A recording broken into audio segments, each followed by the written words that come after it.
এই কোরবানির আর মাত্র 2 দিন বাকি, বুলবুলিরে লয়ে যান মাত্র 2 কোটি টাকা। ভাই, আপনি সেই ভাইরাল গরু বিক্রেতা না, যে গার্লফ্রেন্ড না পুষে গরু পুষে সফল হয়েছেন? হ্যাঁ ভাই, আমি সেই যে গার্লফ্রেন্ড না পাইলা আজকে গরু পাইলা সফল উদ্যোক্তা। আচ্ছা ভাই, আপনি একটু বলেন, এত নাম থাকতে আপনার এই গরুর নামটা বুলবুলি কেন রাখতে গেলেন? ভাই বুলবুলি তো আমার আইডল, ওর লেগে তো আজকে আমি সফল। ভাই, যদি একটু জানতে চাই, আসলে এই বুলবুলিটা কে? ভাই আমার এক্স ছিল। কি বলেন ভাই, আপনার এক্স গার্লফ্রেন্ডের নামে গরুর নাম দিচ্ছেন? হ্যাঁ ভাই, আমার গার্লফ্রেন্ড আর এই গরুর মধ্যে তো কোনো পার্থক্য নাই, দুইজনই সেম সেম। এর লেগা এই গরুর নাম আমার গার্লফ্রেন্ডের নামে রাখছি। কি বলেন ভাই, আপনার এক্স কি গরু ছিল নাকি? না ভাই, ওই গরু মুখে হয়তো মানুষ আছিল, কিন্তু গরুর মতো খালি চুষতো। দেখবেন একটা গরুর সামনে আপনি যত খাবার দিবেন সব চুইসা লাগবো, তো আমার গার্লফ্রেন্ডও একই সিস্টেম আছে।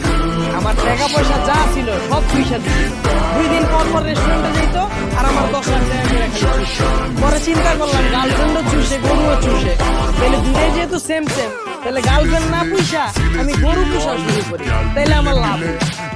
তার মানে আপনি বলতে যাচ্ছেন যে গার্লফ্রেন্ড পাললে লস আর গরু পাললে লাভ? অবশ্যই। বর্তমানে একটা গার্লফ্রেন্ডে আপনি যদি চিন্তা করেন ঘুরতে বাইরেবেন, তাইলে পকেটে অন্তত 10,000 টাকা থাকা লাগবে। 10 টাকার বাদাম লয়ে পার্কে বসে 4 ঘন্টা পার করবেন, ওই দিন শেষ। বর্তমানে প্রেম মানেই রেস্টুরেন্ট, আর আপনার গার্লফ্রেন্ড যদি ভুলে বেলা আপনার রেস্টুরেন্টে ঢুকাইতে পারে, আপনার 10,000 টাকা চুইসা দিব। আর প্রতি মাসে ওর যে খরচ, এই খরচ দিতে দিতে আপনার জীবন শেষ।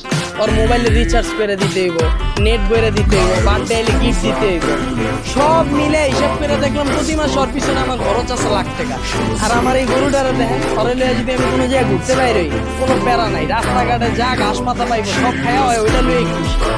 পরে আমি অনেক কিছু বাইপা দেখলাম, গার্লফ্রেন্ড পাইলা যে খরচ, এই খরচ করার পরে ব্যাক হওয়ার কোনো চান্স নেই, কিন্তু আমার এই গরু পালার পরে যতই খরচ হোক ব্যাক হওয়ার চান্স আছে।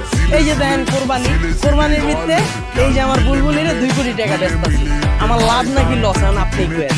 ভাই, অনেকে বলে যে গার্লফ্রেন্ড নাকি মানসিক প্রশান্তি।